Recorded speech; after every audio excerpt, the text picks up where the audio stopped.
This video is powered by the pros at Pascal Air Plumbing and Electric. Arkansas owned, Arkansas operated. GoPascal.com. Alyssa Orange from Pig Trail Nation. Hi, Alyssa. Always good to talk to you. How you doing today? You too. I'm doing okay today. I'm doing okay. Well, obviously, I mean, you know the reason why. You'd sent me a great photo of you with Alex Collins. He must have been one of the first Razorbacks that you covered. And yeah. Coming from Florida, too, I mean, you guys had some things in common. I think it hits hard for everybody, some maybe more so than others, and I'm thinking of you when it comes to that. Yeah, you know, I feel like as people in the media, we probably have a short list of people that we've covered over the years that just we truly enjoyed. And Alex was on my short list. We both came here in 2013 together, me joining Pig Trail Nation. He is a freshman running back. Got to cover him for 3 years. You know, we would go to the Catfish Hole during the summer, and he was a greeter at the door during the summers. He was just a good human. I was able to fly down to Miami and spend time with him and Denver Kirkland during that 2016 in the NFL draft, and got to get to know them a little bit more with their families and friends. And then anytime he was in town, he just would always take time to talk and say hello. And he's a good dude. I know that, you know, everyone has some demons and troubles in their past. He just always had a smile on his face, was always so nice, always took the time to talk. And, you know, obviously then also shared all of those really exciting moments on the football field with us, too. I was in Oxford during the Henry Heave and that play. It's tough. This one hits a little harder. You know, I didn't cover Ryan Mallett at Arkansas, but I got to know Ryan after he left football. But this one's a little different for me. So that number 3 with the visor on and those dreads hanging out and his shiftiness, just his running style, it was so unique. And Alyssa, you're right. He's a guy that was a Razorback, and he did things the right way. I loved watching him play. He was so fun. You know, I was pulling some highlights yesterday to cut this video, and I just like, man, I forgot how good he was. You know, you're like, dang it, you're watching some of these highlights, just running through people and pushing people over and pushing people down. And I mean, he came in as a freshman that way, and he, you know, they don't make him like that much anymore. And yeah, not only was he fun, but he was just always smiling and always in a good mood. And yeah, it's really tragic, and it's sad, and it's things like this that sometimes stops you in your tracks. And you got to take a day off to just kind of mentally give yourself a break. It's been a tough couple of months for Razorback fans between Alex Collins and Ryan Mallett and Deion Stutz, the signee who died in the ATV accident, and then Chris Smith. It's been a lot to handle, and so it's okay to take a day for yourself and just mentally give yourself a break. Yeah, and I'd forgotten about Chris Smith, but that's right there with it, you know, and somebody else who was gone just way too early. You know, I just wonder how the athletic department handles this publicly, because I mean there are tweets and statements coming from Hunter Yurachek and the coaches that coached each of these players, but then I mean, you know, something like this happens if even just one of these players, one of these former Razorbacks would have passed away. You have like a patch on the shoulder, or you know, something that's, you know, hanging from near the video board or something like that. But I mean, you're talking 3, and if you add Bryson Manor, there's 4. You know, he was 70. But I mean, this is, I don't know how you handle this publicly for home games, but you just know there are going to be things that it's not to bring you down, but it's you know what I'm getting at with this. I mean, there'll be like a halftime deal where it's like we're going to remember Ryan Mallett, and another game where you're going to remember Alex Collins. There's going to be a little bit of a heavy feeling, I think, for just moments during the home games this year. I think so, and I know that they are planning to do something, and for Ryan specifically, there weren't details, but it was kind of hinted to us that, yes, something was going to be planned. And then obviously the stuff with Alex happened as well. And you can't forget about Chris Smith and others. And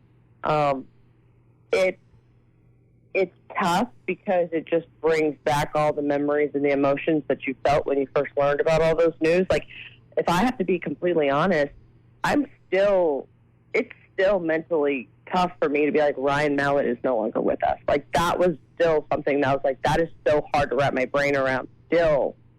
And then this happened.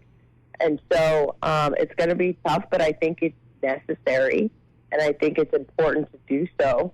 And do it the right way. And so I know that that's a really tough thing that, Kevin Trainer and Elvis Moya and the people over at the university who do a lot of those planning things are going to have to put together. But I think at the end of the day, you do it the right way. It's going to be a really special thing to be a part of for at least a couple of those games that they do that. Alyssa, I do want to ask you a question about camp, and are you worried at all about our left tackle, about Manuel not practicing? I don't know how many practices he's done in camp. I get when Phil read the list about the players that didn't practice today. Some of them, some of the veteran guys, day 10 of camp. Maybe you skip a practice here or there, or rest up. You got a little nagging injury. But are you worried? How confident are you that we will have this offensive line situated by week 1? Yeah. If I have to put like a percentage on it, I'd maybe say like 75%. I think they're really just figuring out exactly who to put where. The Devin Manuel stuff is a little like, well, we'll see how it kind of goes. You kind of have to feel like, okay, well, let me see a football game before I kind of make a decision on whether or not like it's no big deal or it is a big deal. But Pittman has said what they want to do with that offensive line is be able to just fill in holes and not have to move guys around. So, for example, if Bo Limmer at center gets hurt, what they don't want to do is move Brady Latham over there in center. Now they've got to fill 2 holes with someone to fill Brady Latham's spot. So they're still really just trying to figure out, like, can we get guys that are a true 2 deep, that aren't having to shuffle around to make a complete offensive line if one guy goes down.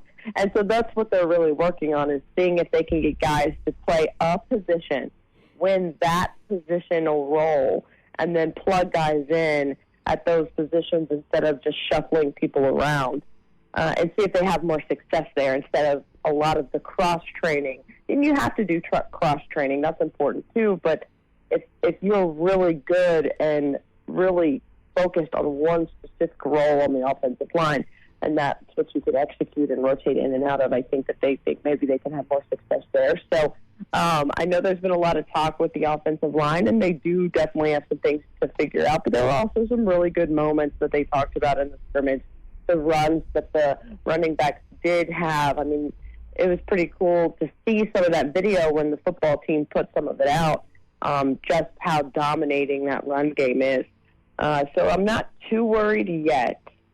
But as we get closer to game time and figuring out exactly who's going to play where, that's when I think maybe some bells will start going off if there is some things that you need to really be worried about on the offensive line. Last thing, Alyssa, looks to me like Florida State may stay in the ACC at least for another year. Today's the deadline. Yeah. Nothing's come out yet. So I mean, I don't think it was just bluster from what the Board of Trustees said a few weeks ago. But I don't think, maybe they didn't mean 2024. Maybe they meant after that, because they haven't said we're leaving yet. Yeah, I think it caused a lot of stir. I mean, even I was like, oh my gosh, maybe they're going to go be an independent. What is happening? It's wild. And maybe it was more of a sign to other conferences of, call us, we're willing to talk to you. We're very much willing to talk to you. Because as we saw, teams over in the Pac-12, like Oregon and Washington, leaving with invitations to go to the Big Ten. Florida State didn't have an invitation to go anywhere. So maybe it was a, come talk to us. We are definitely willing to talk to you, and not cause a crazy firestorm right now and leave the ACC, but also another message to the ACC that, they're not messing around either, that they're over, they voted along with, I think, North Carolina, Clemson, and Wake Forest to not allow Stanford and Cal into the ACC. And I think that vote was more not against Stanford and Cal, but look, you can't just add schools into this league when this league has issues already. You need to fix the issues in this league before you start adding schools to it. So buckle up, because I don't think this is the end. Thanks, Alyssa. Always appreciate you. Yeah. Hopefully happier things to talk about next week, okay? Yeah, absolutely, guys. Take it easy. Thank you, Alyssa. BetOnline is your #1 source for all your betting needs. Get the latest odds, lines, and matchup reports for baseball, boxing, golf, and more. BetOnline continues to be the fastest and easiest way to place your wagers, including live betting and your favorite casino and card games available to play right from your phone. Head to the website or use your mobile device to sign up today and get in on the action. Remember to use our promo code BELIEVE, that's BLEAV, for your 50% welcome bonus on your first deposit. Bet online, where the game starts.